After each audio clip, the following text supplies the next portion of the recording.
Right.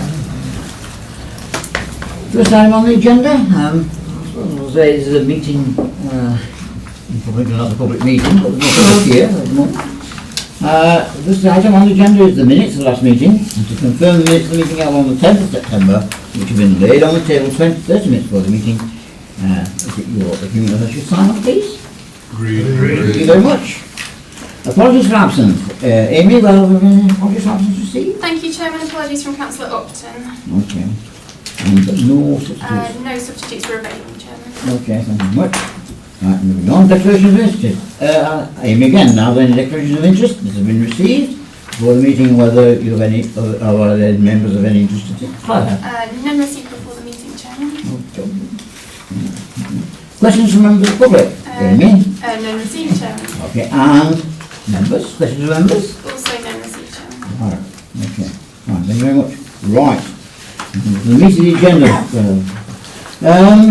I'd like to invite David Allen to introduce the item, please. Thank you, Chair. So this is essentially an update and perhaps a reminder on the progress of the Customer Services Review, which last came to this committee around a year ago. Now the progress hasn't been as rapid as we might have anticipated this time last year, and that's kind of partially explained by the fact that shortly after we presented the report to executive, we had a change in the management board, and we obviously it's very important given the extent and scope of this work. The new management board are fully on board with the proposals, and as you can see from the attached PID, we've gone through a number of iterations since May before we finalised the PID, and the purpose of that was really to secure some significant capital investment that we will require both for the IT aspect of the project and also for some support to implement. And so, as a result of that, some of the kind of work has been delayed, hasn't started as quickly as we would have liked, but the project board is now up and running. We have got full corporate support behind the project. The board met for the first time a couple of weeks ago. Louise is now the project manager, so of course things are moving ahead much more rapidly now. And we have identified 4 or 5 work streams, and those work streams are now active. We've had a meeting of the IT work stream, and we've got others planned. So now work is picking up a pace.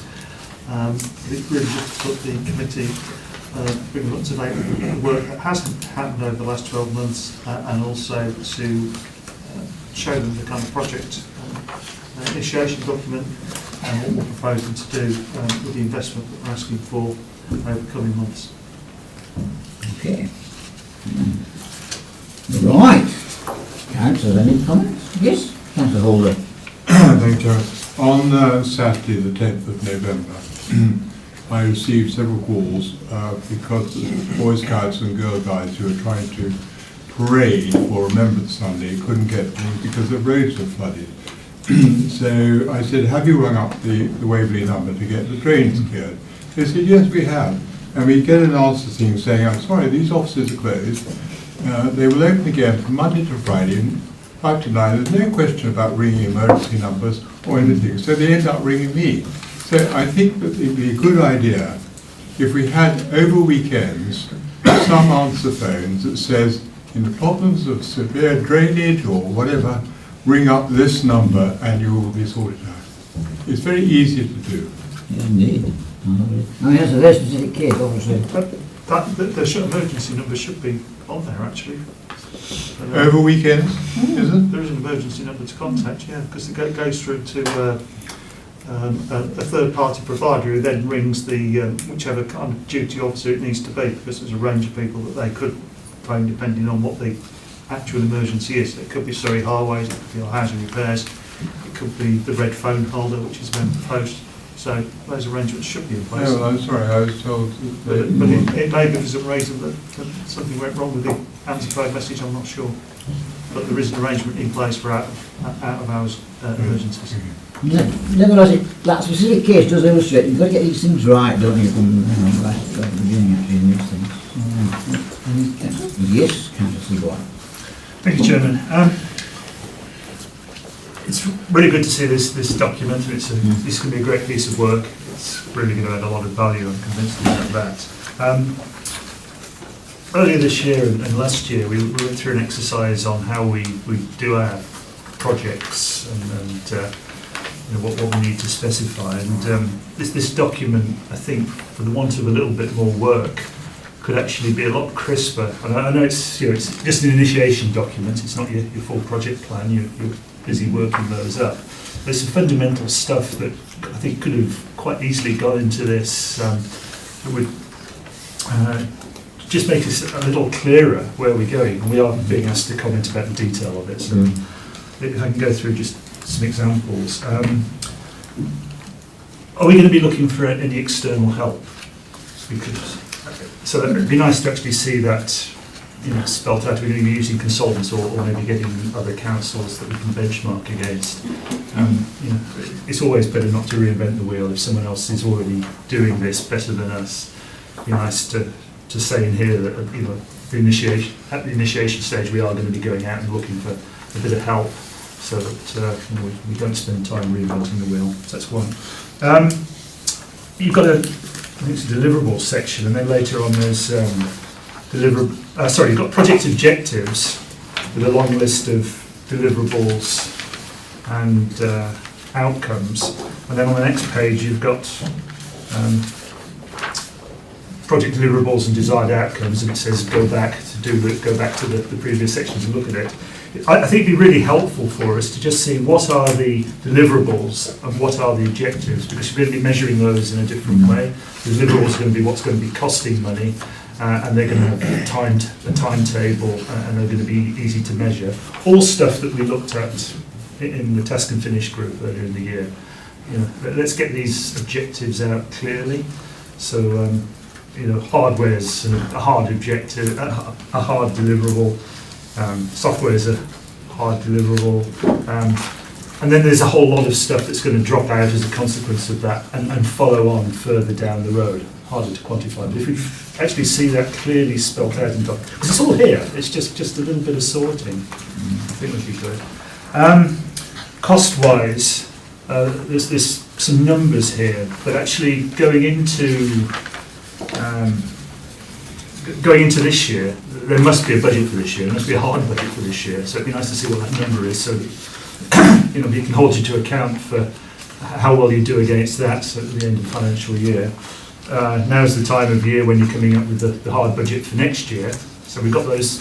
We've got one hard number, one hardening number, and a total of 300,000, which presumably, what doesn't get spent this year and next year will be in the following year, and it would be much harder to quantify. I just feel happier if we could actually see that phasing, because you must be fairly close to having the hard numbers that we're going to have to worry about as a committee. That would be helpful. Okay. Again, all stuff that we looked at earlier in the year, and just tightening it up. And then the other point I picked up was just the team structure on page 25.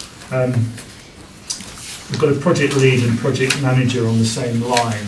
Who's actually going to be signing off the goals, and who's on the hook for this? David. Yeah,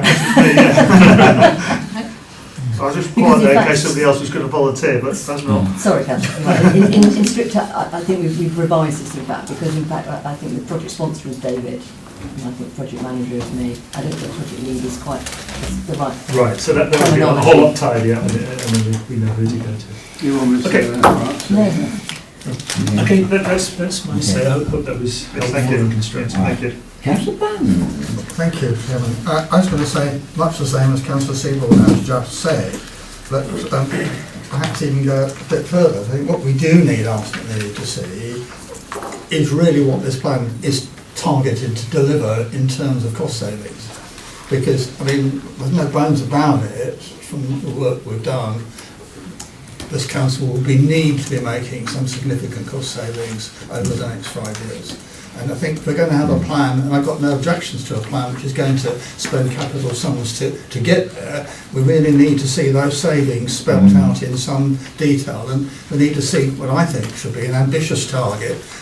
Clearly it's a phased project, so it's not all going to happen at once, but I think it's not unreasonable if we're going to get to the stage following the initiation to actually approve a capital spend, we should be looking to see what the financial deliverables are, what you're targeting for. And I think there's quite a lot of work to do here, and just building on from the capital expenditure review and the 19 recommendations we made last year, I think one of the great problems is actually getting enough information at the beginning of a project and making it set up on firm enough ground to start with. And I think a proper phased plan in terms of the targeted savings and the investment to achieve that, I think, is what we will ultimately need to sanction the whole project.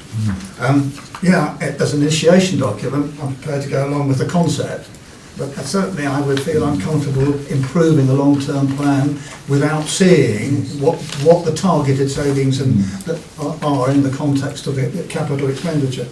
Okay, that's fair enough. Yeah. Thank you, Chairman. It's quite a complex relationship, isn't it, between savings and efficiency as well? Yeah. So it's not, Well, not that's dead right. easy, is it, by any chance? That's such an imagination. Okay, right. Yeah. Check them on then.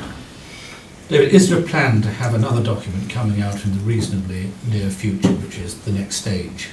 Or do you expect this document to be the only working document? Well, we've kind of got developing plans for each work stream, because we've now got 5 work streams, or we will have 5 work streams when they're all active, and each one of those has kind of got a plan attached to it.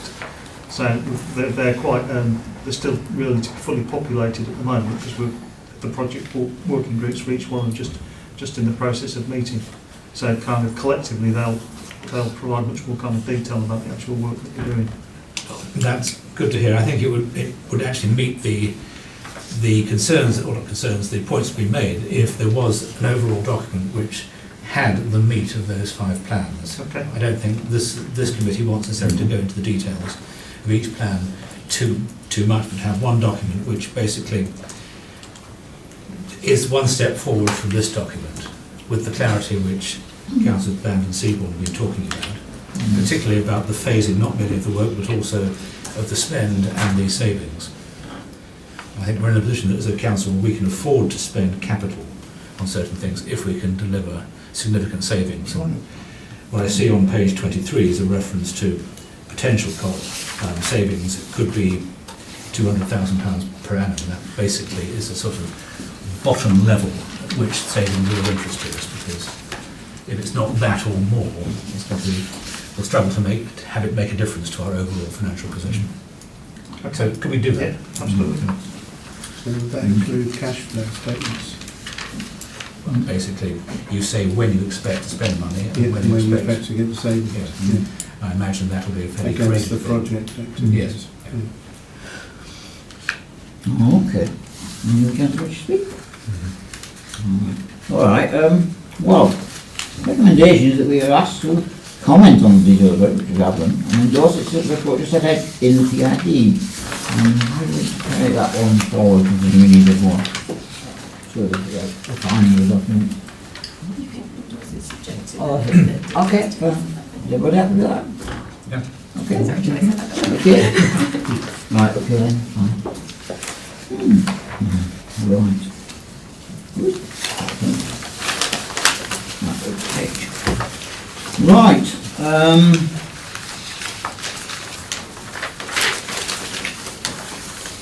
Item 7, CIL governance arrangements and assessment criteria. Mr. Clark, could you introduce the item, please? Thank you, Chairman. Mr. Chairman, on the 31st of October, at full council, members agreed the SIL charging schedule, which is basically how much we're going to charge through our sort of the new tariff system to developers to provide funds towards the infrastructure deficit overall. This report isn't about the charging schedule itself, it's about the governance arrangements. And in paragraph 8 of the report, that pretty much sums up what the report's about. It's about a consistent, transparent approach to future spending of SIL, which adheres to the regulations and the infrastructure delivery plan. And that's what this report is concerned with. What we're suggesting in this report Mr Chairman, is that we set up a SIL advisory board to do a number of things. I'll come back to that detail in a second. So, members I'm sure will be familiar with SIL now. I mean, it's a charge to developers. It's applied when they apply for planning approval, and it's payable on the commencement of development. So the council agreed that SIL will start on the 1st of March next year, and so any planning application approved after that will be subject to SIL. Now clearly there will be some delay until the money comes in. We've spoken to quite a few other councils who've had SIL in for some time when we were researching this. Most of the councils were saying, yeah, you can expect probably 6 to 18 months before you get money coming in. That's been their experience. So we're not expecting any money to start coming in probably until this time next year. But what I'm really keen to do is that we start the process now of getting the governance arrangement set up so that in the new year that can start to set the criteria for allocation. And that might take, you know, a couple of times of coming back, a couple of iterations for the SIL advisory group. And what we're talking about here is the element of SIL that we're calling in here strategic SIL. So paragraph 11 shows that there are 3 elements to SIL. There's the administrative SIL element, which is up to 5%, which we can retain for administration, so that will be staff, systems, etc. Then there's the neighbourhood SIL, which will be the element that we have to, under the regulations, pay straight to towns and parish councils. If the town or parish council has got a neighbourhood plan adopted, then there'll be an uncapped 25% of SIL received from development in that town or parish area in that year that will be paid to them. If they haven't got a neighbourhood plan, there'll be 15%, but there is a cap that's subject to. What this report's concerned with is the strategic element of SIL, which is the remainder, and that is obviously the bulk of it. It'll be between 70 and 80%, and that over the next 15-20 years should be a lot of money. So it's really important that Waverley is in control of that process and that it sets up a governance structure that enables transparent and fair consideration of bids to allocate SIL to infrastructure projects. So in paragraph 19, Chairman, this is where the officers are suggesting that we set up a SIL advisory board to be established, and we've put a suggested sort of composition of that board in terms of members. So there'll be 3 portfolio holders on there, plus 4 other members to be appointed. And what the board will do, subject to comments from the committee tonight, and then the executive and then council in December, is it will meet and it will start in January to develop the criteria and the way in which that board wants to operate. And then over time it will start to consider funding applications and then make recommendations to the executive on which projects should be allocated funding. So that's the proposal here, Chairman. We set out the recommendations that we feel are necessary for the council to adopt in order to get this structure in place down there, although clearly that's not what this committee this evening will be asked to be considering. It's just any observations and comments on the whole report and the proposals that you can make this evening that will be passed to the executive to help them then consider the matter early December and then recommend to council. So, Chairman, I'll leave the introduction there. Happy to take any comments or questions from members. Councillor Balder. Councillor Blanchard. Thank you, Chairman. When we discussed this at the Environment ONS, we were under the impression that £94 million was the total SIL to be provided for infrastructure, schools, hospitals, things like that. It's not purely for infrastructure. And secondly, the 5% that should be paid to Waverley for administration purposes, 5% of 94 million is £4 million. I cannot see how we can spend £4 million on administering SIL. It seems an excessive amount of money. And secondly, I'm just wondering if the towns and parishes are going to be accountable for this 15 to 25%, which again is 20 odd £million. I mean, it's an awful lot of money. So I'm just wondering how this is going to work. Jem, do you want to come back on that? Yeah, go on. So, Jem, the £94 million figure is an estimate from our SIL advisors when they went through the examination process, that over the life of the local plan, and there's another 16 years to go on that, if all of the housing is delivered that the local plan anticipates, then that could generate around 94 million over that period. So that's where the 94 million comes from. It's an estimate based on a housing trajectory that's recognised in the local plan. So whether it will be exactly 94 million over the next 15, 16 years or not, I don't know. I mean, that depends how many houses are built and which ones and how much SIL is triggered by that. But that was the estimate that the consultant that pulled our SIL calculation and charging schedule together estimated was the potential SIL to be generated if the local plan figures were built out. As far as the towns and parishes are concerned, the regulations require us to pay over the required amount, and it's then for each individual town and parish council to determine how they spend that SIL money in accordance with the SIL regulations. So they can't use it to pay for the salaries of the town clerk, for example, or the running costs of their buildings. They have to have regard to the SIL regulations, and they have to publish what they've received and what they've spent it on. So, but Waverley doesn't get a say in that.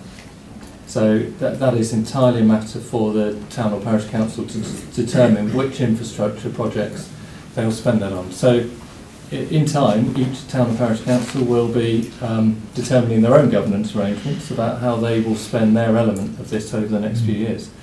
In fact, right now there's an all-town and parish meeting going on in the council chamber, which is where my planning colleagues are, and on the agenda is talking about this very subject. So they will be starting to get their heads around what the next few years look like and growth in their area. I think on the final point, Chairman, on the SIL administration, well, the 5% is allowed for in the regulations as a maximum amount you can spend on administrative costs.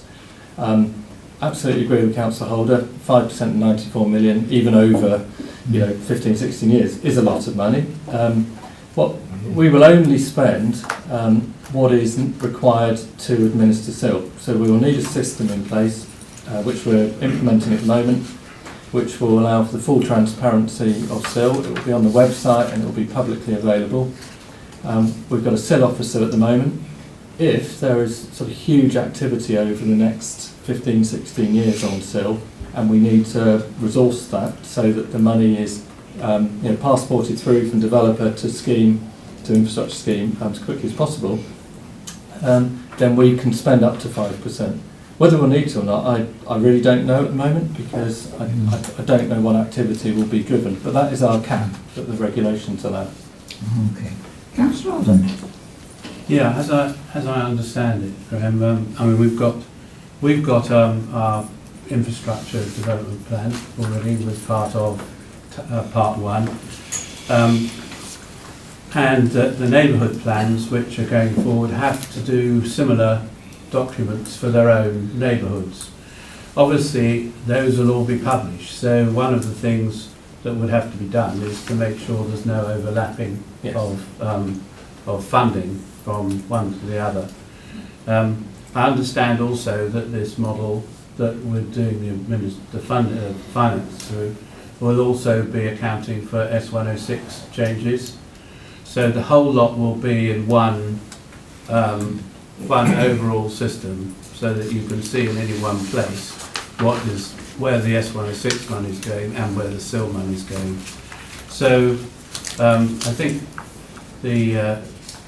the board presumably will, because all of those documents, the IDP and the neighbourhood plan infrastructure documents, they're all living documents. In other words, things can be completed and new things can be added to. So one of the main tasks of the board will presumably be to maintain the priorities across those development requirements.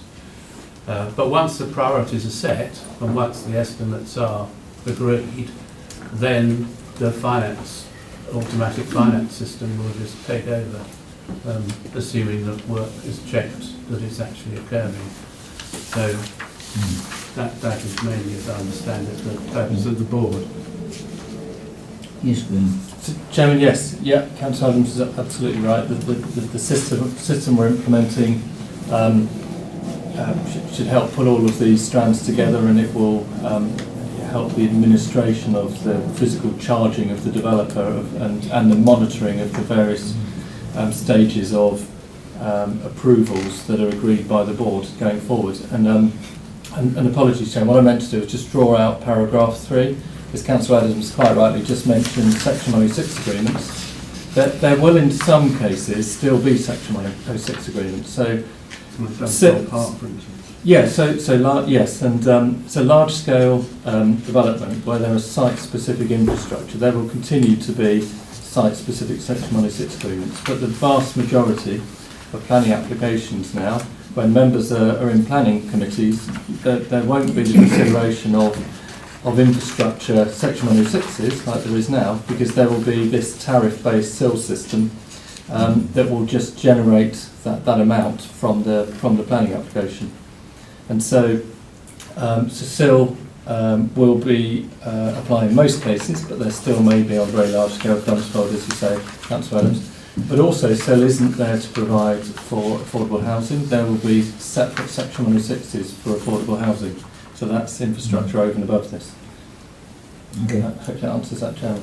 Councillor Bannon. Thank you, Chairman. Recognising that this paper is all about governance arrangements, it focused me on the recommendations which we're being asked to approve.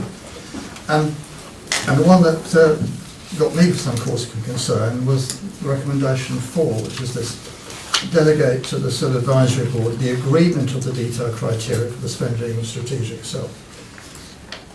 Now, I'm comfortable with the council delegating authority to the SIL Advisory Board, but I would have thought council would want to agree those detailed criteria.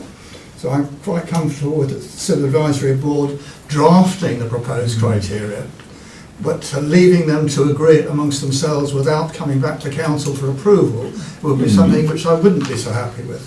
So my suggestion, Chairman, is we should encourage that recommendation to be redrafted to include for the agreeing that the Advisory Board drafts the proposed criteria, detailed criteria, for approval by council.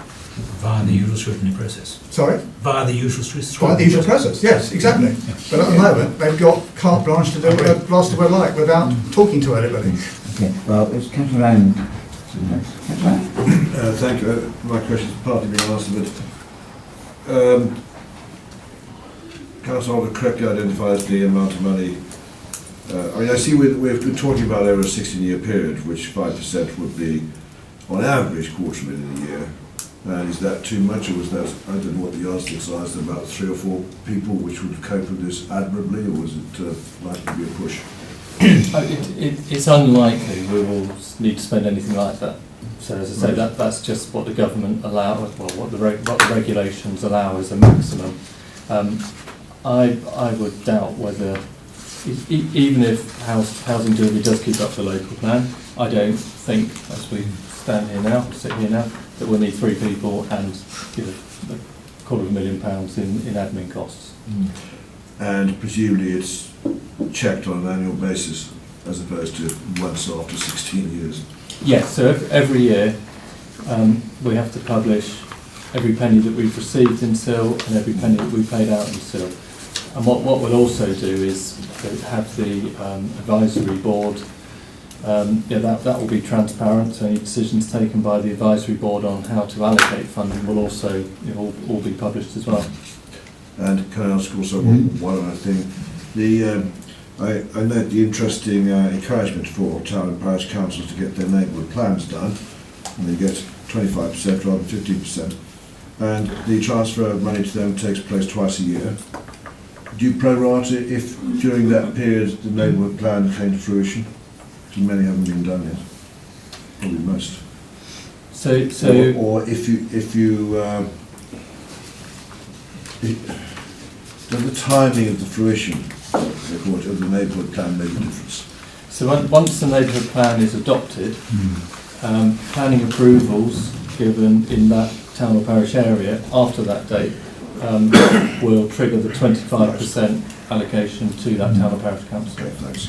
So, Right, there's a sequel one. Mr. Chairman, start with a piece of trivia. Paragraph 13, I think Councillor Brown just clarified that biannual means twice yearly. It's just that when you look it up in the dictionary, it can mean twice yearly or every 2 years. yes.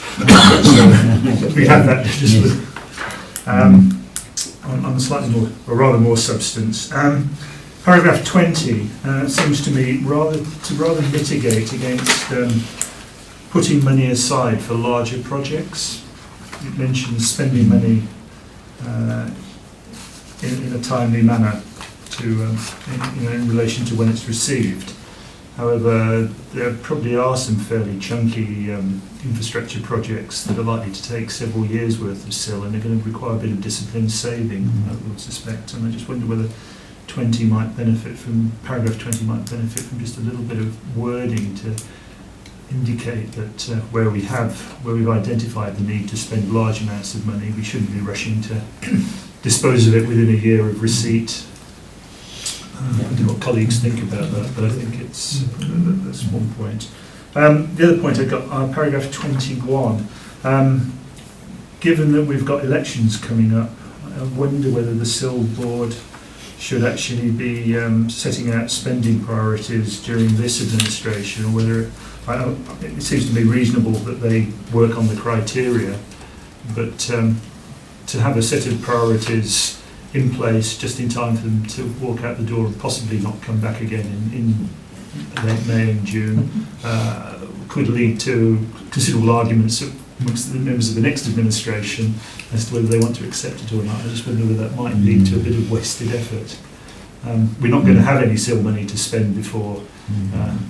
If we're lucky, we might have something in third financial quarter next year. I would suspect deciding how it's going to be spent might benefit from waiting, but then again, I'm happy to listen to what colleagues say. And the third point was on the same lines as Councillor Ban made on the what gets done by the advisory board and what actually gets has to go to council. I'm a little nervous about in paragraph 5 of the recommendations, or recommendation 5, everything being in the hands of the advisory board. It seems to me we might want to consider having a limit beyond which approvals would have to come to council. Again, those really meaty projects that get delayed. I'm thinking of a fairly large number, but given there's a risk that the composition of the advisory board might have some parochial elements to it, having the opportunity to bring the really large projects in front of council for approval seems to me something we might want to consider. I'll throw that to colleagues to consider. Do you want to add to that? Well, I'll just make a couple of points. These infrastructure delivery projects, certainly the big ones, should all have project plans attached to them, which will anyway show the cash flow requirements. So that would actually automatically allocate SIL money over the years, and I think that's something that should definitely be there. As far as the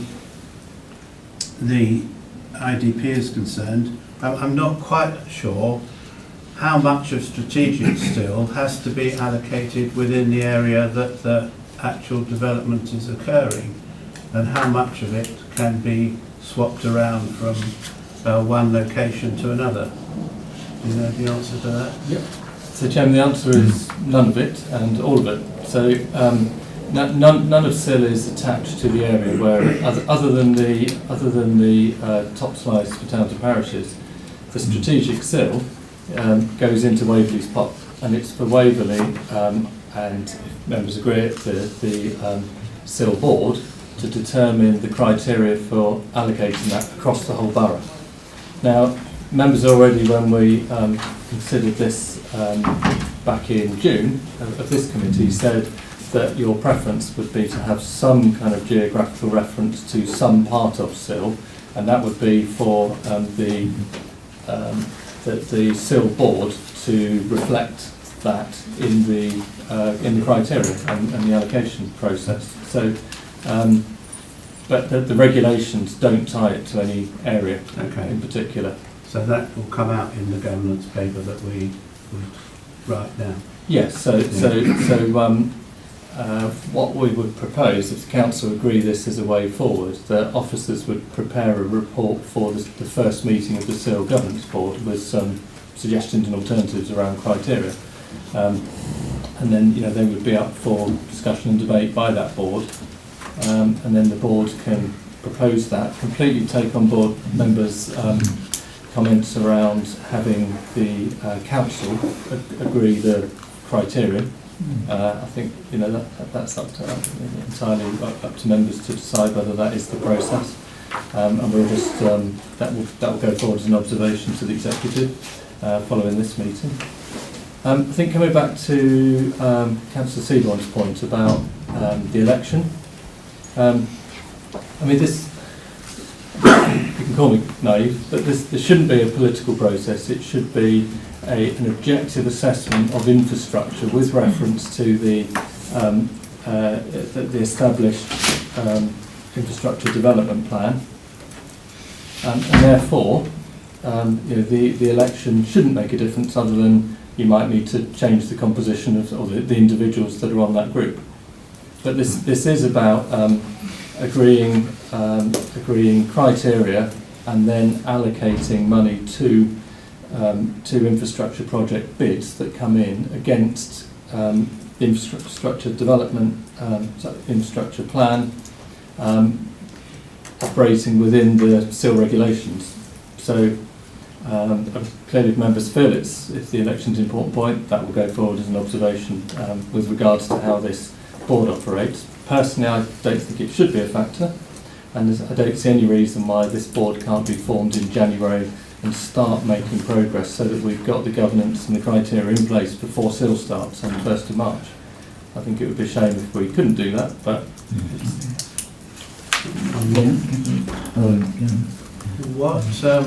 what should we do about Surrey's representation on this process? So, Chairman, Surrey will be one of the biggest bidders for SIL funds because they tend to have the most and the highest value infrastructure projects, and that's always been the case.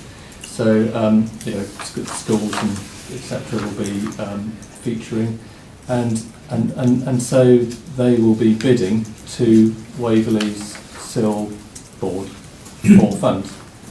So, will we have oversight of how those bids are constructed?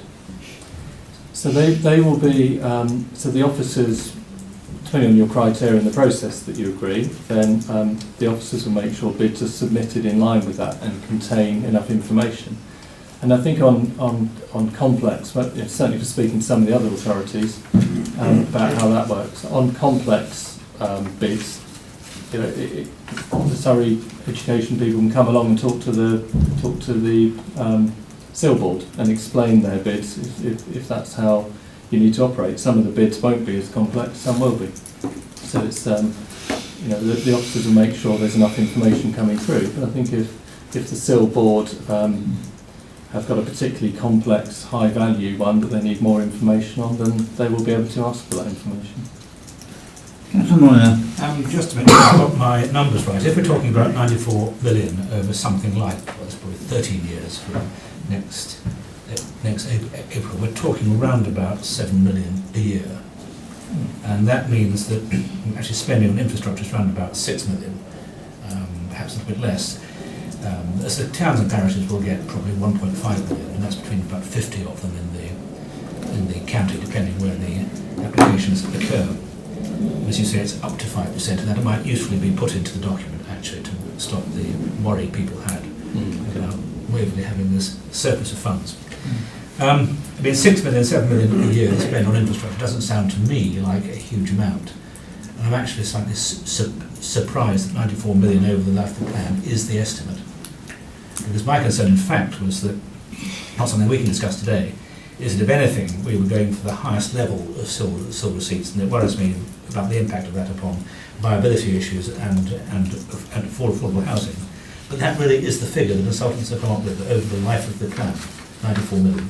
So that is what the estimate, Chairman, is being generated from SIL at our tariff rates with our housing trajectory. Right. That's not their estimate of infrastructure need over that period, because SIL should only be providing for the shortfall in funding. That's the principle of it. As far as the viability is concerned, well, through the examination process, the examiner formed a view about whether it would affect viability or not, and considered that it wouldn't. And they concluded that in their report, or he concluded that in his report quite clearly, and thought that that would ripple down and sort of chip away at the land value ultimately. You've heard that's right. Okay. Councillor Band. Thank you.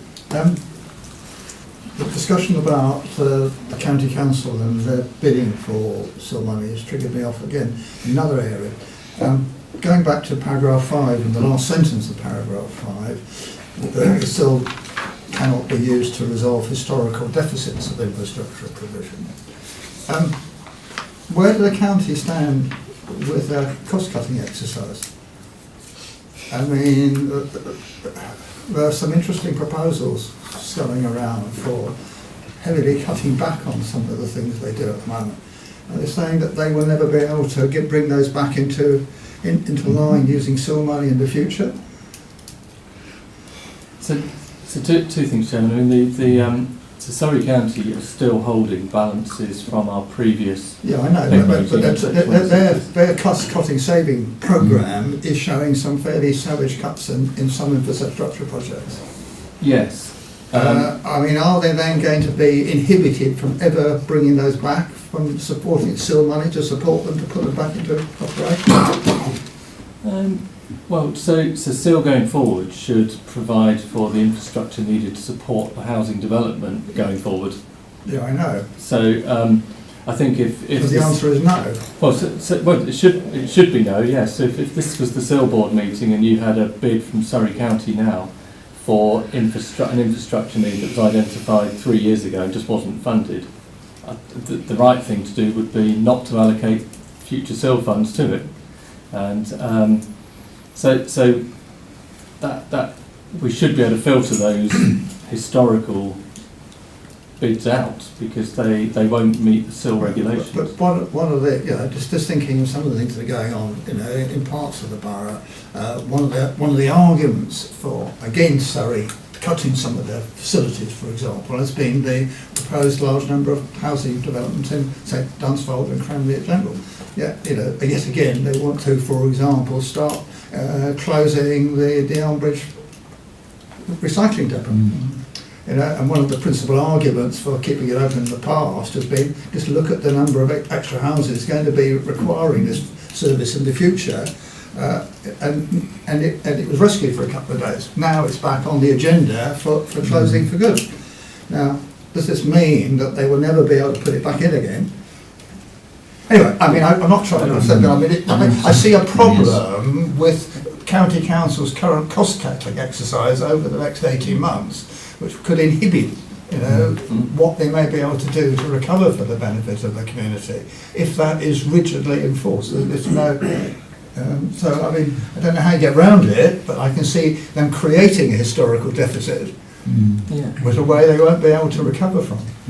Chairman, it occurs to me that if a pothole is a foot wide when you start this process and gets to 18 inches wide, are you not able to even cure the 18 inches to a foot? In fact, you wouldn't do the entire thing, but deficits, in a sense, lead to existing problems or current problems. and indeed future Yes. problems. SIL is meant to deal with future problems. Yeah, but if they have individual strategic projects with the chopping... Anyway, I mean, I just I- flag it up Yeah. as an issue, which I think we perhaps need to, Chairman, seek clarification from the county council as how they propose to deal with their SIL contributions in the light of their cost-cutting exercise. It's very valid contribution, or it makes you mind boggled, doesn't it? That's how you get round it, isn't it? Okay. Yes, Councillor. Oh, Councillor, yeah. Councillor and then Councillor Holder. Thank you. Oh, sorry. And there you go. You put your hand up first. Very simply, have I missed something? Who's actually allowed to put in these bids for strategic SIL? We noticed the danger of Surrey hoovering up lots. So, Who else can put in the bids? so any infrastructure provider, so it could be the health organisations, it could be a utilities company. When you take a town council, that's not an infrastructure provider, but it might have an infrastructure need.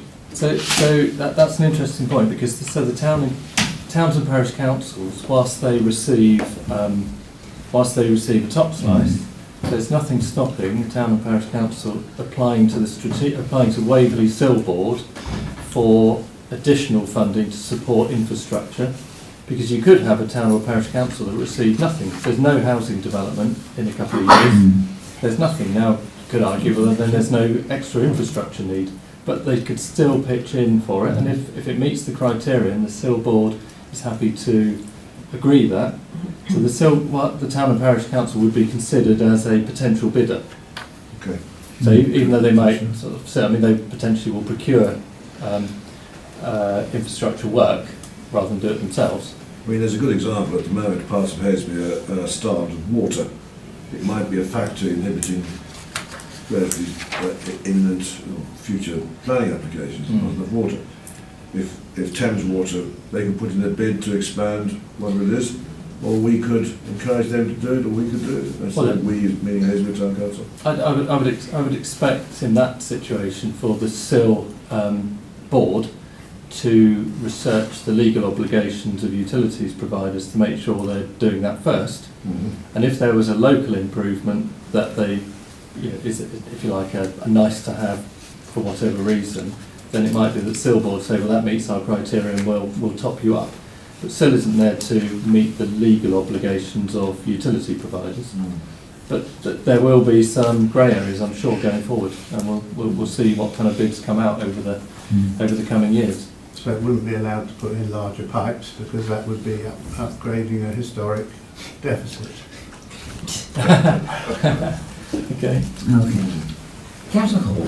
Thank you, Chair. I'm just looking at this from the developer's point of view, and obviously they have cash flow problems. So the only way they're going to get right in paragraph 7 of paying the SIL at the commencement of the development is to pass it on to the purchaser of the houses, so the houses become more expensive. Bearing in mind people want to try and sell houses, I'm just wondering how this is going to work, because we want to try and get as many people buying houses as possible, not to deter them. Yes, Mr. Clark. So one of the things about SIL is when a developer sets out to buy a piece of land and then develop it, at the moment they will be sort of anticipating later on down the process negotiating Section 106.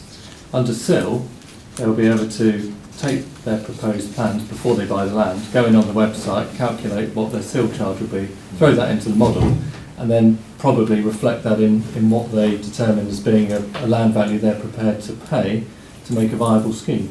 So I'm not suggesting that what you're saying wouldn't happen, Councillor Holder, but I think there'll be much greater certainty for the developer right at the outset of a development when they're putting their business case together and they're doing their viability assessments, because they can calculate what will be quite a big charge of infrastructure contribution through SIL, because it's all via a formula, and that will be available for them to go in on our website, put in 30 homes and all the sizes and specifications, and it will throw out a figure.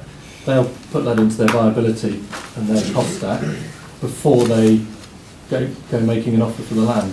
So the view is of certainly the advisors that we took on would be that actually the pressure is back down the line to the to the land seller rather than up the line to the property purchaser. Okay. Right. This is going to be an exciting item. Yeah, okay. My comments, yeah, yes, the 5%, I wondered about the amount of money.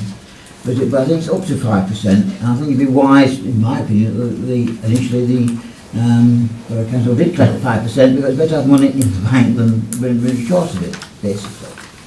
The other thing which we haven't discussed is the composition of the advisory board as such. And I think we ought to give some thought to that. And I would say that that should actually have some geographical representation, i.e. where the populations or where the development's taking place. And dare I say it, there's some political proportionality to it as well.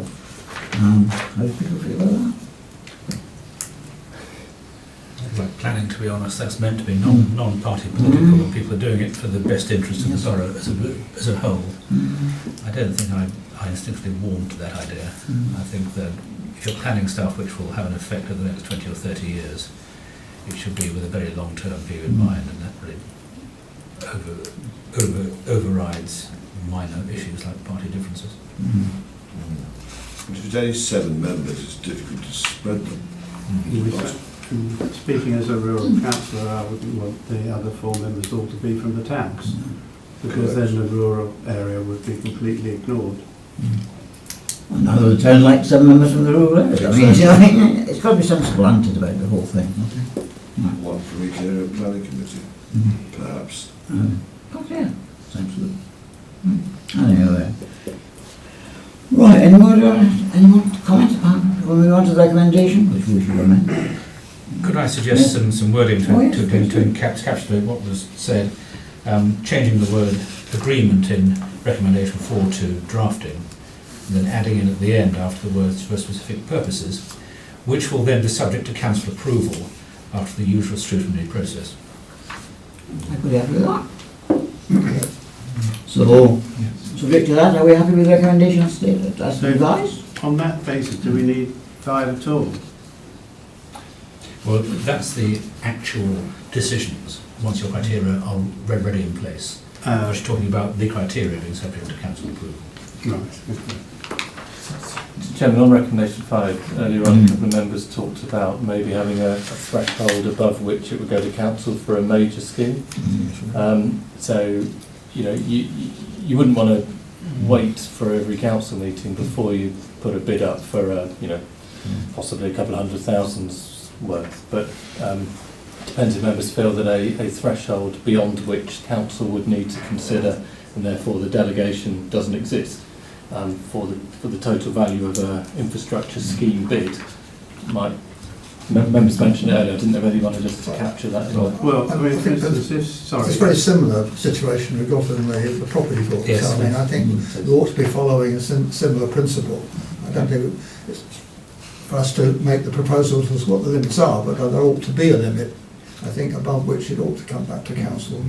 And I would agree that should be a procedure, which sort of procedure we've adopted in the past, and I would recommend we continue to do that, and that would be something I would support. As far as the property board is concerned, that's entirely Waverley. I'm just thinking, say Surrey put in a bid for $250,000 or $750,000 for a school, what would the council do? I mean, there's no point in sending that to the council, is there? Because it's a Surrey. If the school and the bid and everything is approved through the system, I mean, there's no point in that going to council. No, but I mean, if it was a project within Waverley's remit to spend, fine, okay. And I think maybe that's a distinction. I mean, you know, I think even then, with council, I don't know. Let's think this thing through, because, you know, Waverley might have some issues with what the council, what the county are proposing to do. Are we talking about individual items, yes, or the total amount to be spent on a particular project, which might have a number of strands to it? Yeah. I mean, given we're only talking about 6-7 million a year, but you can build up a reserve. I mean, you could have general wording like putting at the start of 5, subject to a threshold, subject to council approval, and delegate, and then that can be decided later. Sure.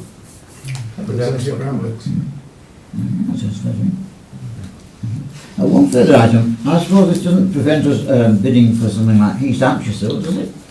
You know, for developments in East Hampshire, which would create traffic problems in Farnham? No, no, sales for infrastructure within the borough, and we can't send it.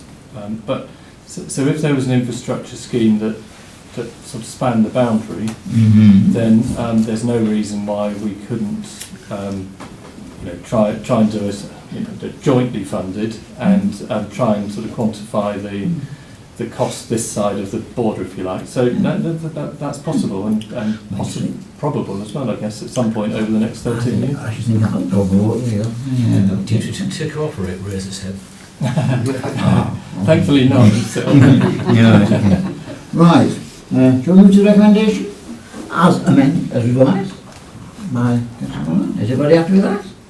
I agree. Thank you very much.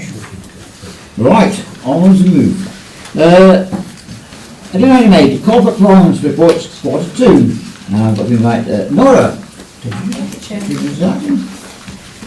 I just want to start with saying thank you to all the members for the comments and suggestions that we received last quarter on the template. It was very helpful. We went back and revised the template, and hopefully this will be clearer now, especially in the sections referring to the performance indicators, which were a little bit enigmatic last time around, so it is quite nice and easy to see the trends. We have drag rating included within the table itself. As the committee is aware, the report contains the information on all service areas throughout the council, but tonight the committee will be scrutinising performance of 3 specific service areas, which are customer and corporate services, finance and policy and governance. So those sections can be found on the page 48 to 56 of this agenda. Should there be any questions related to any other sections which aren't under the remit of the committee, I'm happy to receive them outside of the meeting, and I can direct them to the relevant officers who will be able to answer your questions as well. The committee has previously agreed that the performance will be reviewed on the exception basis only, so I will just go quickly over the highlights for each service area. Starting with the customer and corporate services on the page 48, the teamwork on various projects, as David mentioned, the work on the customer service review is now underway. Also, there's a preparatory work currently done for the setup of the property company. There are no specific areas of concerns with regards to finance complaints or implementation of the internal audit actions. However, there are still some staffing issues, especially concerning cleaning staff. Currently, there are no corporate performance indicators set for the service area, and the members are invited to comment whether it would be beneficial for the officers to come up with some proposals and bring them maybe next time around to see if we can establish some corporate indicators to scrutinize the service. Moving on to finance update. Well, may I make a comment on? I mean, all these items on page 49, which are off track, fine, but why is there not a revised completion date? Page 49. Yes, I think we are still in the process of addressing this section of the report. So I think the proposed revised dates are being discussed internally with the senior management. They were not included in the report as yet. That might be something that we'll include going forward.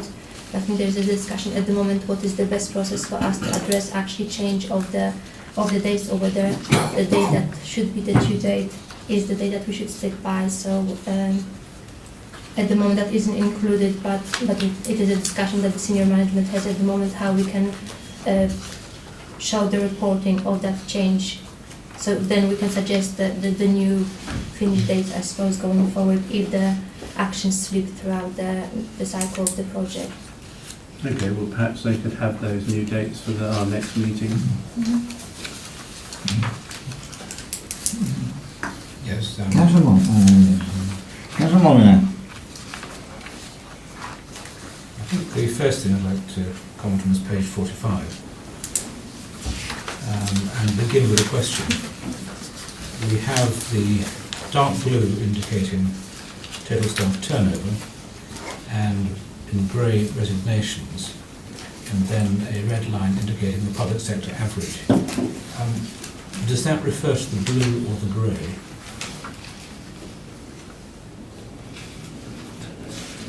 The red line is the public sector. I know. Is it referring, do we look at it relative to the resignations where we're doing better because we have fewer, or do we look at it compared to the blue, which is the turnover, which is worse? It refers to the turnover. Right. Okay. So our turnover is higher than the public sector average at the moment. I mean, are there any particular comments on that? There was a preliminary analysis done by the HR team, and there is no final conclusion. There's still more work to be done, but we kind of found out that the reasons why people were leaving Waverley in the past 12 months mainly were 70% of them were due to resignations and redundancies as well. But I think that there must be further investigation done to find out as well whether it is something quite seasonal, I suppose, because it was something happening in our workforce for the past, I suppose, 3 quarters. The levels were much lower beforehand, so I think we need to conduct further analysis to find out what are the underlying causes behind that. It might be something which I think HR might be asked to do some sort of report on. It's getting to a level which I thought would inspire some concern. Certainly with planning, where we know there are a number of people leaving over the next few months, given the high profile of planning in our corporate activity at the moment. I think what the chairman feels, I think a report back to this committee on these issues at the next meeting would be a good idea. My second point is my regular complaint that the table on page 46 is not telling me anything useful except for the forecast variance. But if you take, for example, finance, we see the approved budget is a spend net of 1.37. But at the moment, we appear to be operating at a massive deficit of 6 million, but the outturn comes back to an improvement to 1.067 and a favourable variance of 304. I have to confess to being completely confused by that pattern. Could someone possibly explain? Peter probably is quite a good man to explain. Can I just interject there, Chairman? Because I did actually raise this issue by Nora and with Graham and Peter specifically, because I think these figures are confusing, to put it mildly. Because if you actually look and you actually believe, for example, the expenditure, the total spent and committed by the end of Q2 in some areas is less than 25% of the total for the year. And if that was really true, it would suggest quite strongly you were not going to meet your expenditure for the year. However, I think I've learnt from Peter just before this meeting that there are issues with what is being reported here, because it doesn't necessarily reflect the true situation. And I think Peter's view, and my view certainly is, and I hope that officers will go along with it, some thought needs to be given as to what figures they actually present here, because these tell a very different story to what the words say. And I think another thing, in some of the detail sections, if we get this situation again where the figures tell one story and the words tell another, there needs to be some specific explanation why the figures are not purporting to support the management statement, because otherwise it's very confusing. I mean, some of them are extraordinary. I mean, even in finance, dare I say it, I mean, if you actually believe these figures, you look at them, if the actual spend and commitment to date at the end of Q2 is, well, £800,000 above the budget. The annual budget. but somehow or other, by the end of the year, it's going to come back in line with the budget. So that's an interesting cost saving that's going to appear, unspecified. So there is something odd about the number. I think it's really all we're saying. And it would be better if some thought was given as to what numbers are actually presented. Because I think it can be, taking them straight off the computer printouts, I think you're leading to some confusion. Would that be a fair summary, Peter? Absolutely, Councillor Brown. So can we have a proposal, Chairman? I suggest for the next quarter we see an updated version of the finance report, because hopefully it tells a meaningful statement, meaningful picture, which reflects what the management are saying. Well, I will add to that I would also very much like to get to a situation where what I call recognisable numbers, showing that Waverley is around about a £30 million business, cutting out all the flow-through items, which Graham, Peter and I have discussed on many occasions, so we actually see what each service sector is spending in a true sense. I think those of us on the budget strategy working with a very helpful piece of paper by Peter, which was the budget for 17-18, split into what I would call sensible divisions by service. You can get a feel for what they were actually spending on staff and other matters and what income, if any, they had, and then you could see the true net cost. And I would like to see the figure in bold at the bottom to be the sort of true net cost for the year as budgeted. And frankly, the middle column, or the second column, if it's going to be as wacky as that, it's best not put in at all. Right. But if it could be made to be more sensible and showed a much more credible progression through the year of both expense and income, which it should be able to do, then that would be helpful. Just two further comments. I agree with that. I mean, one thing gives me concern is if our accounting system does not accurately reflect the actual expenditure at the end of quarter two in all these areas, how on earth do we manage an updated mid-year budget in finance terms? And it seems to me there needs to be a lot of pressure to make sure that our accounting system does generate an accurate reflection of the costs at the end of each quarter. That's certainly at the end of the halfway stage. Otherwise, that seems to me doing an updated budget is on, shall we say, a time on dubious grounds. I think if you were going to split it up, you'd also have to split the HRA out of the general fund. So well, that looks just as bad on here, doesn't it? It looks just as odd. It looks ridiculous. Housing operations, yes. Yeah, I mean, it's clearly unlikely to be true, the number that's there, reflect what has actually happened. I accept it probably come off some accounting programme, but it's not actually reflecting what is going on. Peter? Thank you, Chairman. Really good observations. So there's a couple of places to go with the answer, really. So the attempt on this table was just to try and put something on the table which is just flowing off the accounting system with very little in the way of intervention to magic up the numbers, which makes it a challenge presentationally to this particular audience. Because the thing is, you've got to ask the question: what is the message we're trying to deliver to this group of members, which are entirely strategic, looking at managing the finances? At the moment, the table really is asking you to do a load of maths, and we employ some really good accountants that do that for you, and they use a software tool that helps them with Aggresso. So what we really need to be delivering to the table here is the end message, the bits you really need to know, without having to do the due diligence on the numbers in the table. Really. Because the question is, what value are these columns adding to the picture for you? And I think you can really say nothing. The column you really need to look at is the right-hand column, forecast outturn. And you take it that you've delegated that responsibility to the officer group to get it right. That you get a correct forecast at all times that reflect all management actions for all known information that's going on in this authority and outside the authority. All impact should be reflected in that forecast.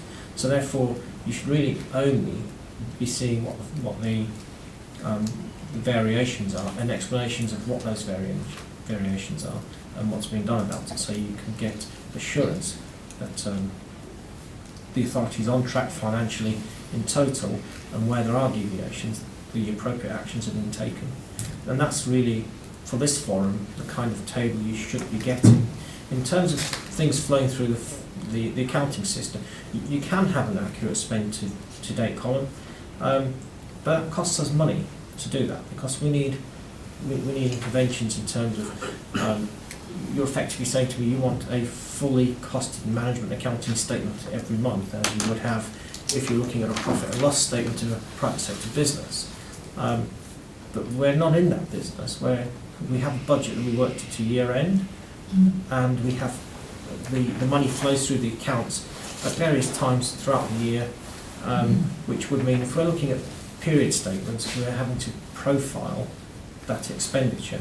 So you can either profile the budget or do a lot of accruals, as in bringing expenditure backwards and forwards between the periods. Is that adding value to the picture that we're looking at? I'd say for this authority, no it isn't, because we're not looking at a profitability position, we're looking at a spend position today. Are we on track on our budget? So that's a different aspect.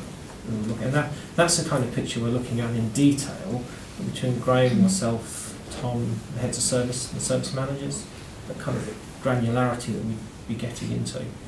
And so effectively, there's various reports required for various audiences, and the question really is for this audience, what's the most appropriate information set that you need to know where we're at and that the authority is being managed in accordance with your requirements. So, a bit of a long-winded answer, but hopefully it helps. Personally, I think one of the things we're looking for is not only the forecast, but confidence in the forecast. Absolutely. And confidence in the forecast, I think, also has to start from what you've spent to the end of the second quarter. Because in as much as recasting the budget at the end of the second quarter, there has to be confidence in the starting point. And whether that should be through a working group outside, I think, sure, it's under the remit of this ONS committee, whether it is appropriate, Chairman, that this should be done with a working group sitting down in detail with Peter and presenting its report to the ONS, which might overcome this issue when they can see the numbers in detail. Otherwise we're going to belabour it. But I do feel this committee is looking to have confidence in the forecast, and it needs to get confidence in the forecast. It needs to have confidence in the basis of the forecast.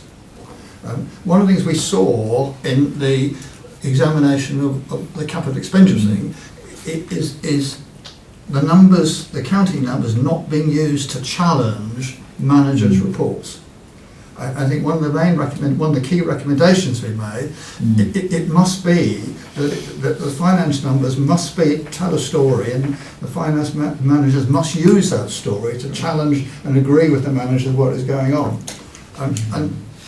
And that depends on having confidence in what you're actually spending. So somehow or other, we need to establish that confidence.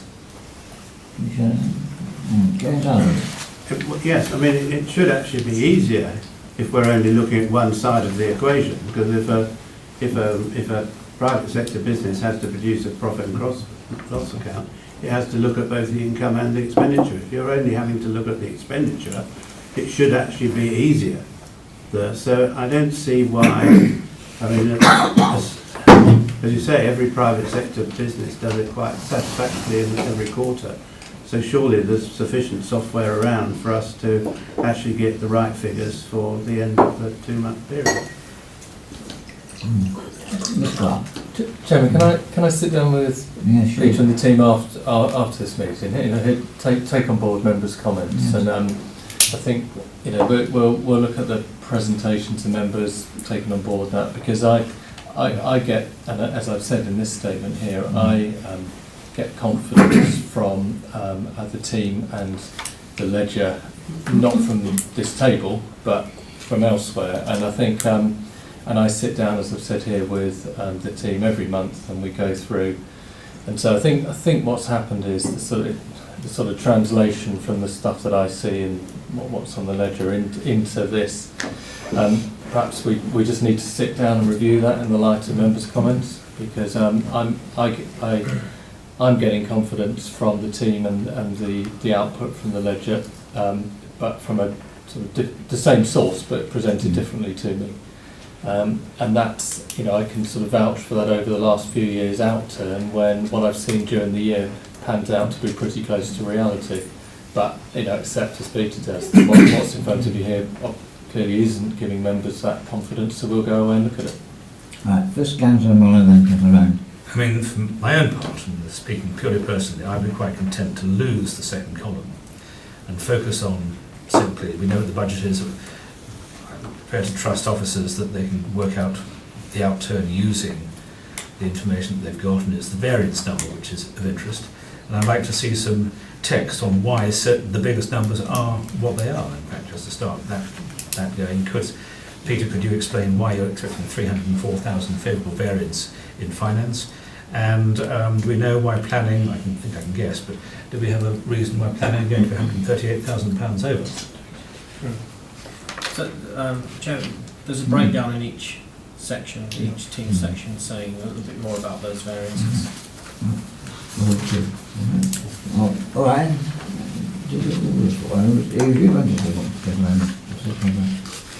Just quickly, I know we're talking a lot about page 46, rightly so, because I'm a bit confused by it. I'd like to commend you on the report on the adventurous and meaningful use of colours and charts. I like pie charts, they're very easy to follow. And for people who have little time, using simple colouring, red means stop, have a look at this, green, okay. Don't bother to look at it. Is good. And maybe that's connecting the fact there are no colours on page 46.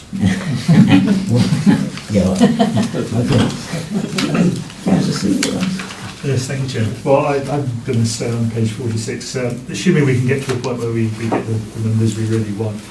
One simple thing that will make life a lot easier for not just this committee, which is probably fairly numerate, but some of the other committees who will look at this page but aren't into the world of worrying about money the way we do. Could we have the variance as a percentage as well? Please. Very easy. I mean, yeah. Well, that's right. I could have sat down with a calculator, but it'll take you 2 ticks to sort that one out, please. And then that leads to the comments that other people have been making about the big numbers, that 344,000 in finance and. Yeah, so they are commented on, but I'm still struggling from the comments to work out what the comments actually mean. Could we be a bit more precise about that? On page 50, we're told that we received higher than predicted commercial rental income, but elsewhere we're told that on page 48 we're struggling with letting one of our commercial properties. So it would have been. Forecasting our rental income should be easy to capture the high side, but I don't see where we're going to get large surprises from on the high side. It's usually the downside that should lead to a significant variance where we haven't let things. So I don't quite understand the reconciliation of those two items. We're told better than expected commercial income, and yet we're told we're having trouble letting a property. How's that come about? Again, it's talking to the quality of the comment that's coming back to us. I can't understand that and reconcile it. I'm sure it can be done. Okay, Councillor Holder. From what I understand, the 5-year housing supply on page 47, Elizabeth Sims monitors this from a day-to-day basis. It's a rolling figure. And so I don't understand why we have to rely on the 1st of April 2018, which is over 6 months out of date, when we have much more up-to-date figures at our fingertips. Why can't we have, say, 1st of October? Because we know what it is, so why can't it be put in the report? Chairman, if I may, yes, I think going forward we will bring quarterly statistics to the report, so there will be further narrative rather than just the database holder we prepared going forward. But I think Elizabeth still is just working on the best way to present the figures and how we can actually make this process automated, so we can bring the figures on a regular basis and the most up-to-date data as well. Okay.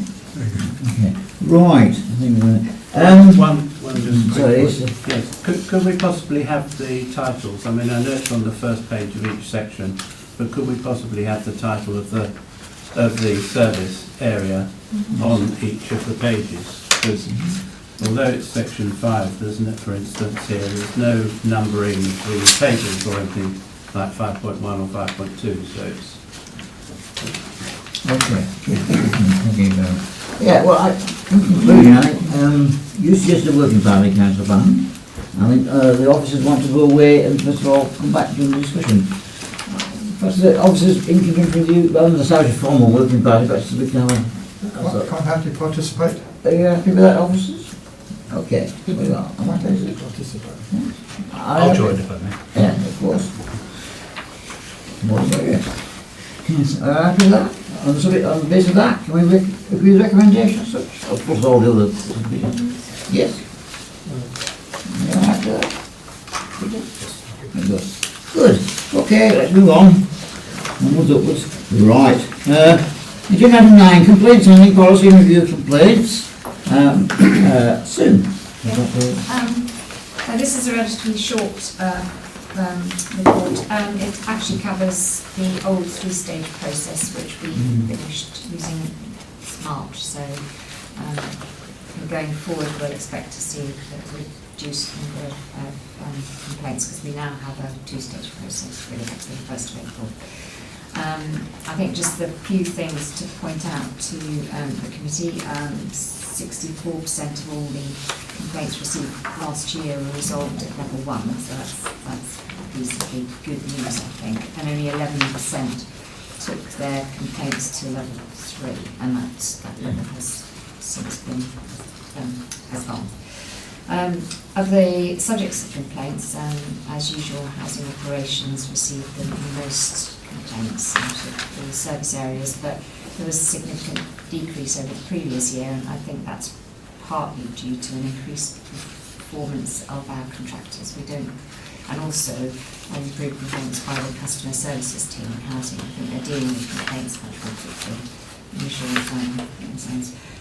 And then that was followed by environmental services, and they received rather more complaints last year than they would do normally, and that was partly due to quite a significant number of complaints received about the introduction of charges for disabled parking. There were a lot of complaints about that issue.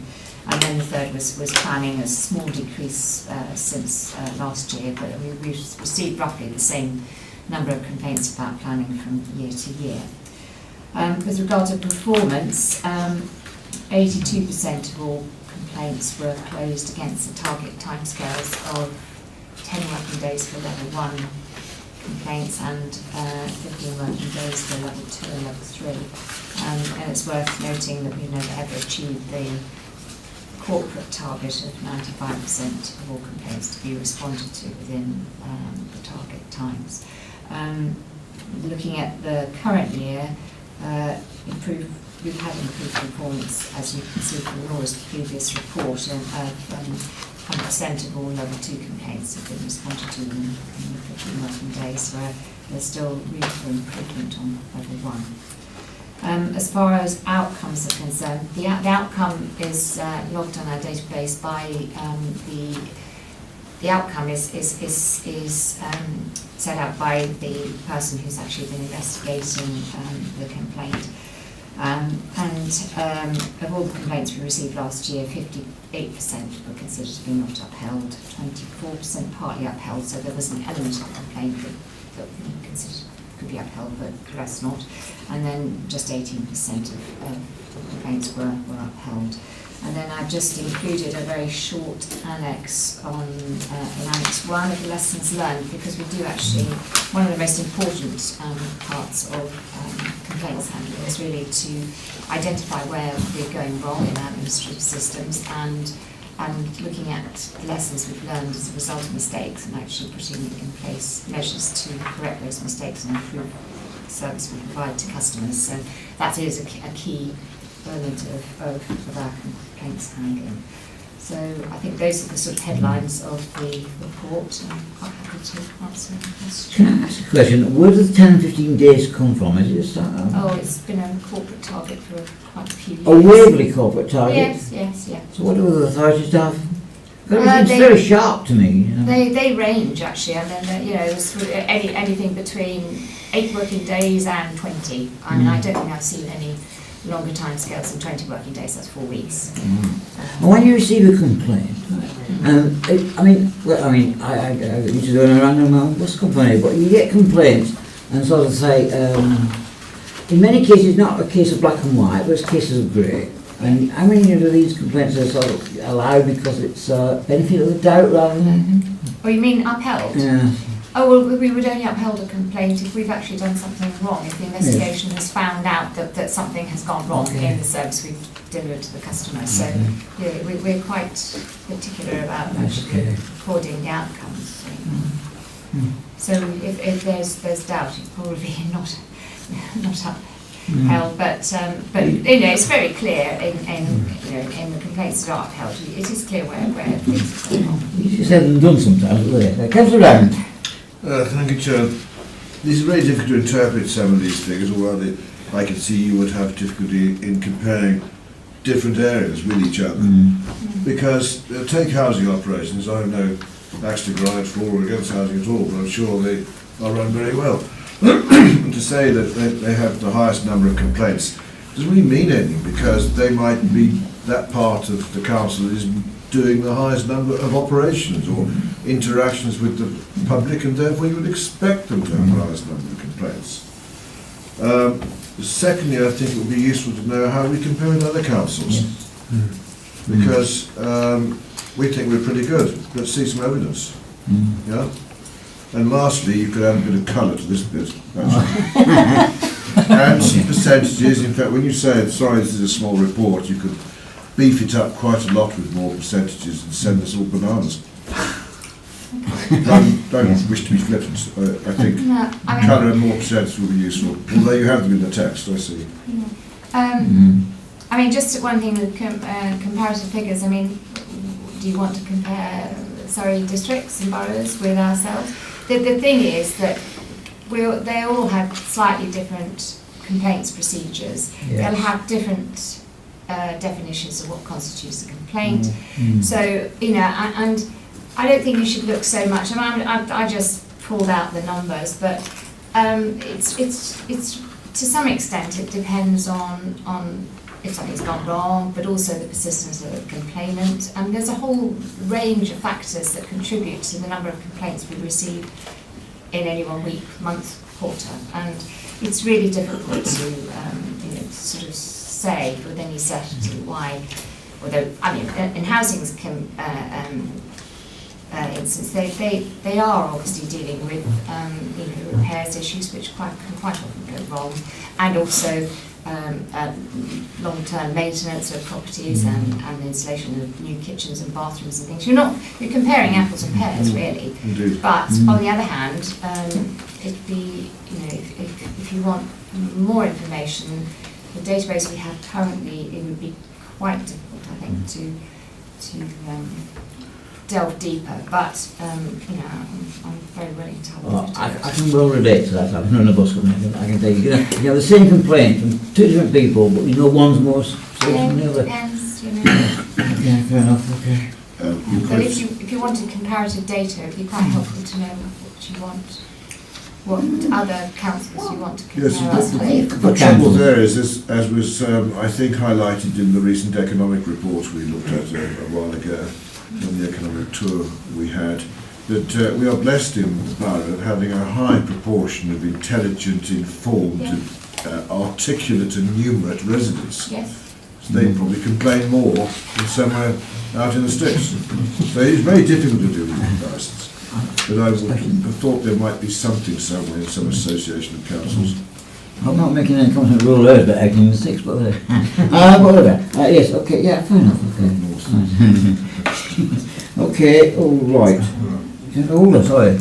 I was going to say, I wonder how some of these complaints can be upheld and resolved. For instance, most of the complaints I seem to get are from people walking their dogs in commons and having dog poo all over the place. I don't know how you resolve that. Do you go and pick it up? Do you go and put a thing in the car park? How do you resolve that complaint? I just don't know. we wouldn't log that as a complaint. I mean, a complaint to us is a complaint about how we're delivering our services. I always go back in my own mind when I'm looking at something about the process, what we've done to deal with it. But somebody having a problem with dog poo, that is up to our environmental health officers to make sure that the bylaws and whatever are enforced. But that's not a sort of that's not a service complaint that we would log on our data. Okay. Right. Put a notice up, please flick it off the path. Right. Anyone else want to say anything? With your hand. Going to the recommendation, if possible. The recommendation is that we consider the performance of the service. Oh, no, recommendation. Oh, yes, yeah. Yes, recommended that the value for money and customer service overview and scrutiny committee considers the information report and passes any comments to the executive. Move on. Yeah. It's still similar. Yeah, I've read you here again. It's me. Number 10. Sorry. Yes, Ombudsman. Yes. I think this report's in two parts. The first section deals with the complaints about Waverley services which were considered by the Local Government and Social Care Ombudsman, and the data in the first section is based on a very detailed report that the Ombudsman produces every year to each local authority on their performance, and that sets out the types of issues that have been raised, which are actually set out in paragraph 2 of part 1, so that you're looking at the breakdown of the complaints and inquiries received by Waverley services and then the decisions made by the Ombudsman in the same year. And you've got their comparative data for the last year and the previous 3 years. And there's not very much of a significant change in the last 4 years, to be honest. And one point to make is that the Local Government and Social Care Ombudsman is tightening up considerably on the complaints that they will actually investigate. And a lot of complaints now, they turn away at their assessment stage. They're really only looking at things that have happened in the delivery of services by local authorities which have caused the complainant a personal injustice, or whether there's a significant error in the way in which we've delivered services. So they've tightened up quite considerably. 2-3 years ago, they would be making about, I don't know, about anything between 8 and 10 inquiries a year in respect to complaints about Waverley, but now they really focus in on just the smallest number. I think I've dealt this year with one inquiry on, and also they tend to try to reach a decision without actually coming back to the local authority. They've got the complaint correspondence that preceded the complaint to the Ombudsman, so they tend to reach their decisions as quickly as possible. I mean, I think they aim to get through the investigation or an assessment of the complaint within 20 days and get back to the complaint. Having said that, there are issues that can take a lot longer, and they've currently got a complaint that concerns planning enforcement, and that's been with them for about 3-4 months. But that would they always give the complainant as much time as they need to actually to consider what they're proposing. So on Annex 2, just got details of the 2 complaints that were upheld last year. One was upheld. It was remedied before the Ombudsman became involved, and the other one we actually acted on the Ombudsman's recommendation. The second part of the report concerns complaints that have gone to the Housing Ombudsman Service. That service works in a completely different way from the Local Government and Social Care Ombudsman. They're rather slow, and although they are improving a little bit, but they have a very heavy workload, and it's difficult to see how they actually prioritise complaints. But last year, in 2017, they made further inquiries in respect of 4 complaints that had completed our complaints procedure, and paragraph 8 of part 2 actually sets out the nature of those complaints, and Annex 3 sets out the outcome of complaints that were considered, and there was just one that they upheld, which was to do with the allocation of the property and coverage. Okay. Any comments, Councillor? We can move straight to the recommendation, which is great. It is recommended that we note the information in this report and agree any observations it wishes to pass to the executive. Okay, fair enough. Okay, thank you very much. Onwards we go. Budget shortfall coming. Peter, your turn. Thank you, Chairman. So just a brief bit about where we're at with the budget setting and the medium-term financial strategy and the work that we've done today. So we've just recently completed a draft business as usual budget, which is effectively looking at next year's budget in detail, which actually just goes a lot further than the work that's been done by the budget strategy working group looking at budgets. So that work's being pulled together. There's some quite significant uncertainties around signing off that budget at the moment, which we'll get more detail on in December. So we get the government finance settlement on the 6th of December. We wait to see what surprises they will spring on us then in terms of whatever they choose to do for the authority.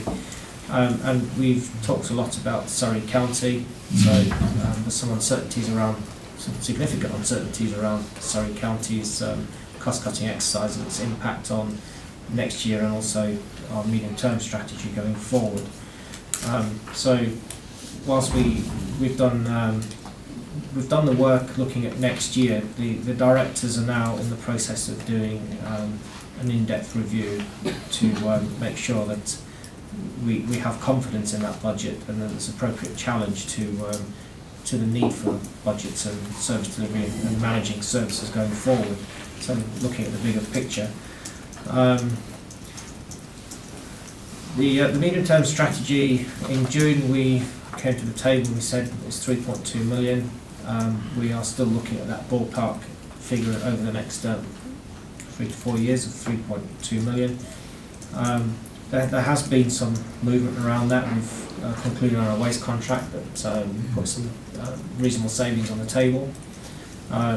We've achieved a higher level of interest on our treasury management, so some additional income from that we can project forward for the next couple of years.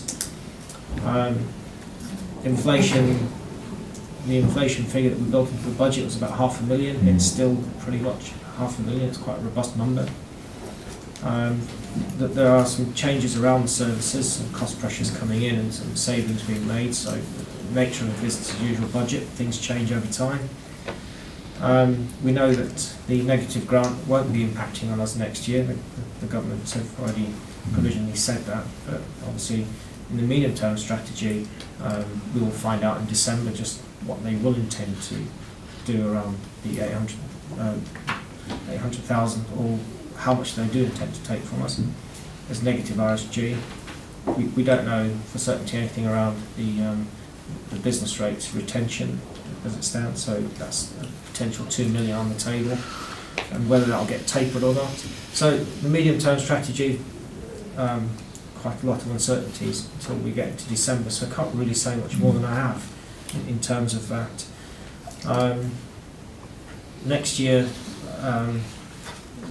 in terms of budget gap, it's not as severe as it was back in June when we were looking at it, purely because of the issues I've put on the table now. But we are still looking at around about a £400,000-ish gap before we look at council tax, potential council tax increase. So that's the nature. So there's still a challenge to close the budget for next year. So let's clarify that 400k is before what I think the standard council tax increase would be about, what, 300k? 280. Yeah. So in practice, the net gap is only 100k. Yeah. I mean, as you say, we've been lucky that the bullet of immediate negative RSG has been dodged. Yeah. Potentially be a timing issue. Sorry? It could potentially just be a timing issue. Of course. But, nice to have the time on our side for once. Still a challenge though. Do you want to comment on that? No, I was just going to say that the fact that the government has altered the date of their budget from the spring to the autumn should presumably make your budget slightly easier to forecast because, for instance, business rates, I believe the government is cutting business rates to small businesses so that they can prosper and save our high streets from going into redundancy. So that, for instance, the fact that you've got that figure now should be able to help you a lot when you do your forecast budget in the spring. Chairman, to some extent, the government actions on business rates for small businesses doesn't actually directly impact us because we're benchmarked at the 2 million. And the government fund these initiatives that they put in place for small businesses. So that actually, the business rates for us, we collect the business rates, we hand them over to central government, they do whatever schemes they want around supporting the high streets, and that's useful what they do. But the question for us is the 2 million retention that we have around the business rates. And the other issue that we have with business rates is the rateable value within the borough, whether it's growing or not, because we have a sharing mechanism. So we have an interest in the growth in business rates. Okay. So we are happy to note the report? Yes? Okay, noted. Move on. Budget Strategy Working Group, Councillor Molyneux. All we can say at the moment is that Workstream 2 has been delayed until May, June of next year. We intend to be fully prepared to get going with it as soon as we can in that period. So that will be an important part of informing budget strategy work for 2021 and beyond. Clearly, we're also waiting for the news on the 6th of December when the government decides to say what is going to happen regarding not merely the next year, but whether, as Peter mentioned, there'll be any tapering on the removal of business rates if that is to happen. There's a big difference between having a cliff edge and having it spread over 3 or 4 years. We have no idea. I suggested to Peter that the tapering was more likely. He was more sceptical. And so we genuinely wait with interest to see what happens. And of course the other aspect is Surrey County Council. Our problems pale into insignificance compared to theirs. And the consultation document makes it pretty clear where they're thinking. So the overall cost to us over time is probably is at least 3 million a year, and maybe more. One that we have done on Workstream 3, we've had a meeting with Matt Lank of the Parks and Green Spaces, looking at the possibilities of doing something there. We spend about £1 million there. That's enough to be worth looking at in terms of possible savings. Anyway, we'll be re-energising or restarting Workstream 3 really as soon as we've got a handle on the nature of the problem, which we should know after the 6th of December. Okay. You want to comment on that, or shall we move on? Okay. Right.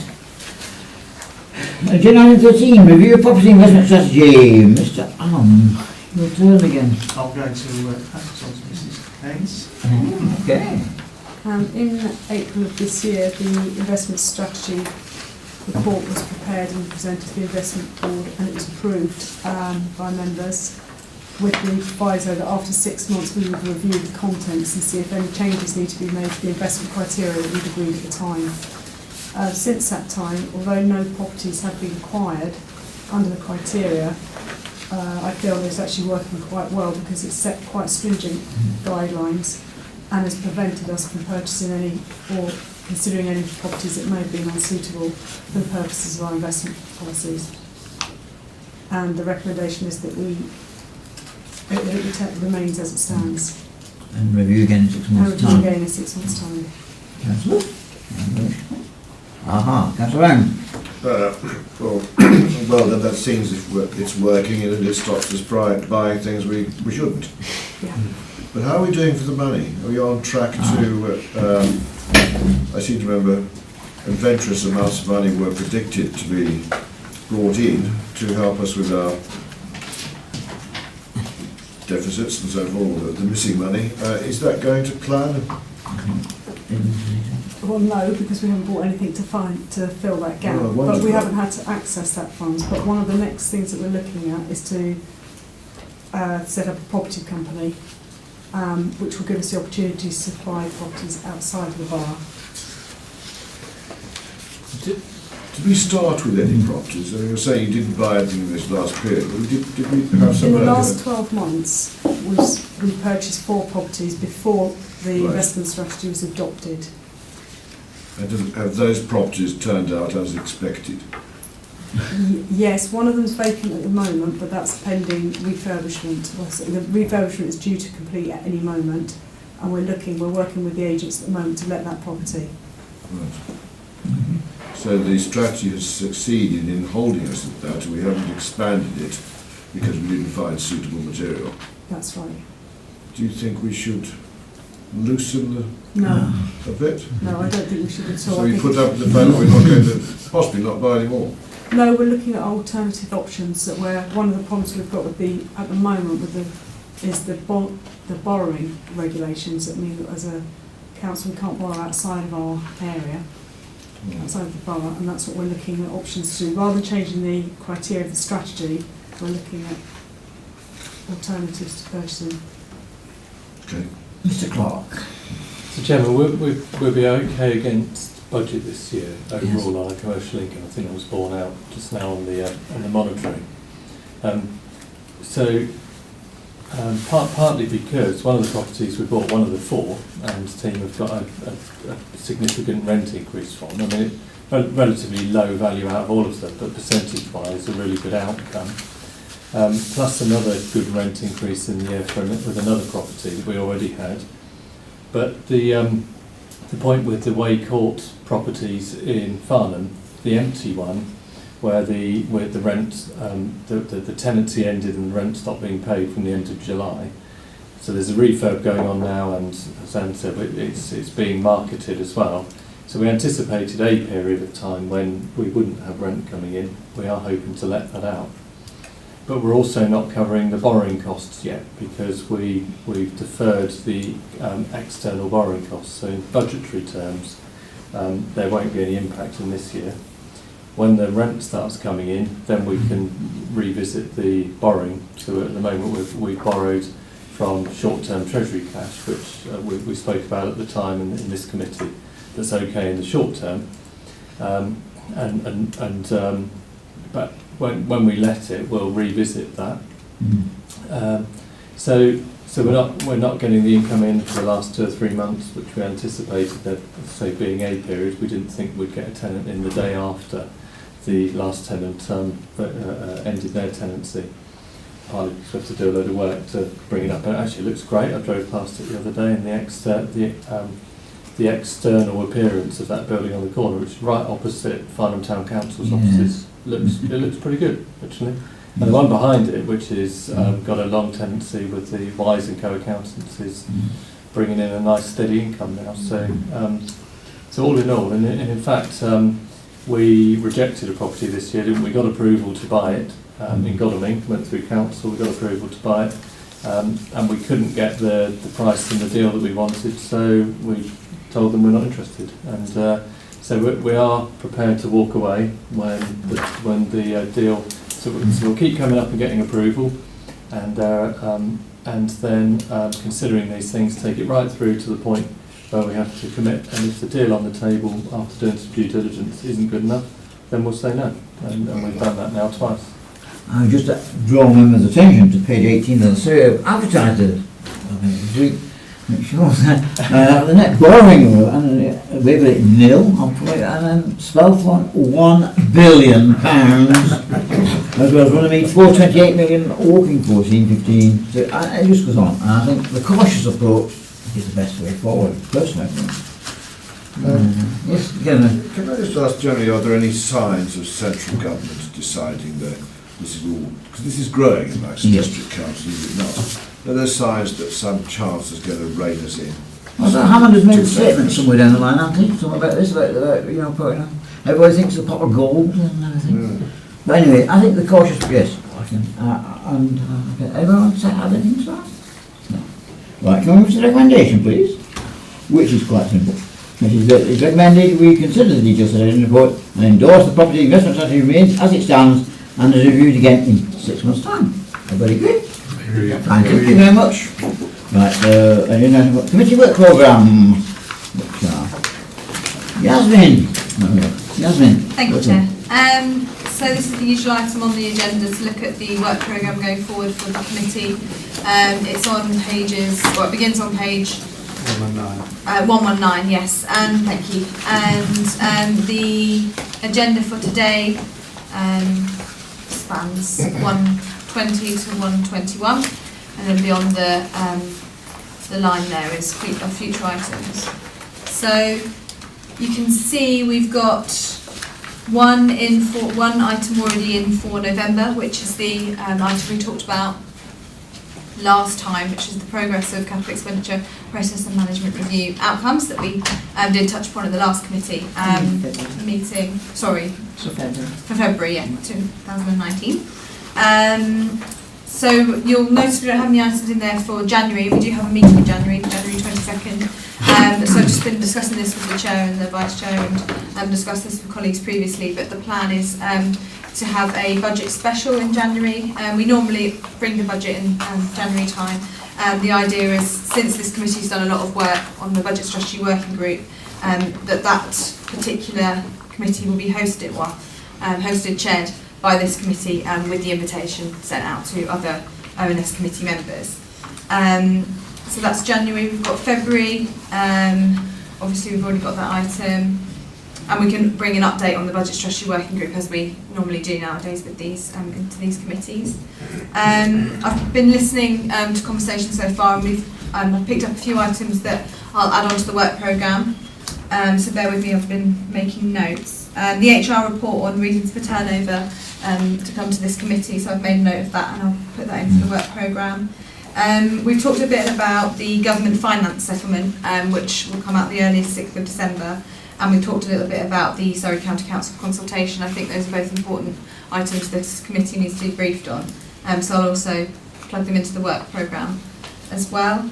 Other than that, I think that's it concerning the work programme. We've got the normal sections. Section B, those are the scrutiny reviews. Section C is the progress of the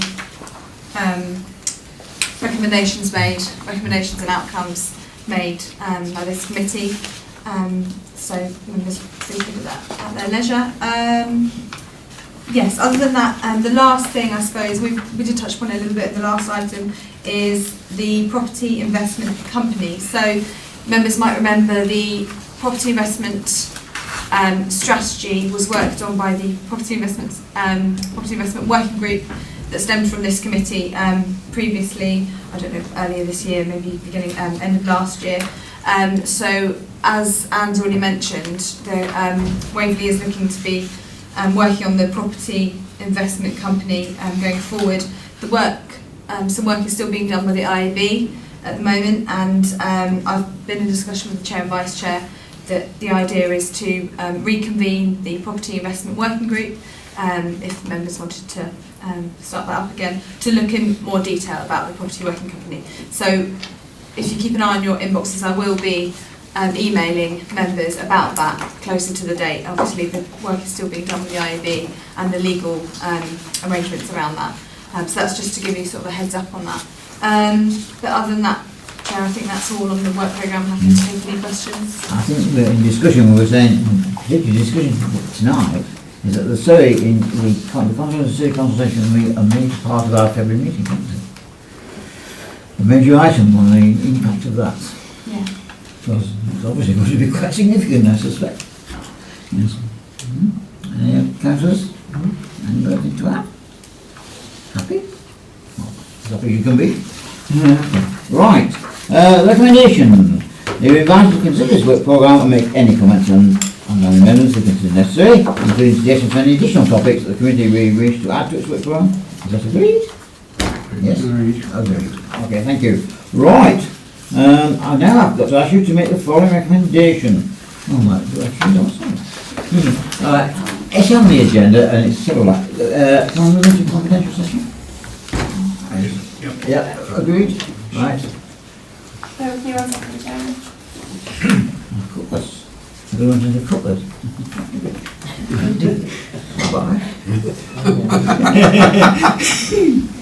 Bye.